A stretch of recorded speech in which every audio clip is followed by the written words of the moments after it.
స్కూల్లో టాపరా మీరు? టాపర్ అనే కాదు, 10th 9 పాయింట్ వచ్చింది. ఓ ఇంటర్లో మళ్ళీ తగ్గింది, ఇలా డౌన్ పోలే.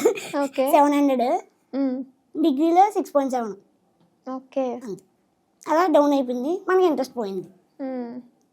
మరి కనీసం మనం ఇప్పుడు ఏదైతే మాట్లాడుకున్నామో పెన్షన్తో సరిపోదు అని చెప్పేసి, సరిపోదు. మీకు కాంటాక్ట్స్ ఉన్నప్పుడు జబర్దస్త్లో మళ్ళీ వెళ్ళొచ్చు కదా, మీకు బాగా క్లోజ్ అనుకున్నా ఎవరినైనా అడిగి. వెళ్తా తప్పకుండా వెళ్తా. అంటే కొంచెం నువ్వు అనుకున్నట్టు యాక్టింగ్ సైడ్ నీకు ఆపర్చునిటీస్ వస్తాయి. సిరీస్లో ఇవి ప్లాన్ చేసుకుంటున్నాం కదా అని చెప్పి అత్తమాట వెళ్ళి రావడం.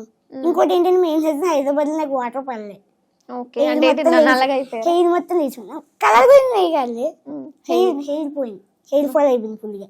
ఓకే, అమ్మాయిలు ఎవరు చూడలేదా హెయిర్ ఫాల్ వల్ల? మళ్ళీ అమ్మాయిలు అంటారు, ఇప్పుడు దాకా చెప్పింది. సరే నాకు చెప్పు, ఎలాంటి క్వాలిటీస్ ఉన్న అమ్మాయి కావాలి? అమ్మాయి అయితే చాలు. మళ్ళీ క్వాలిటీసా? మనం నచ్చాలి అంతే. బా నచ్చనా నన్ను అడుగుతావు? నాకు తెలియదు కదా అమ్మాయిలు ఏం కోరుకుంటారు ఏంటని. నువ్వు అసలు ఎవరు అమ్మాయిలతో మాట్లాడవా? ఇన్స్టాలో నీకు అంత ఫేమ్ ఉంది, అసలు ఒక్క అమ్మాయి కూడా చాట్ చేయదు కదా. చేసేవాళ్ళు మానేసి జస్ట్ టైం పాస్ చేస్తారు అంతే.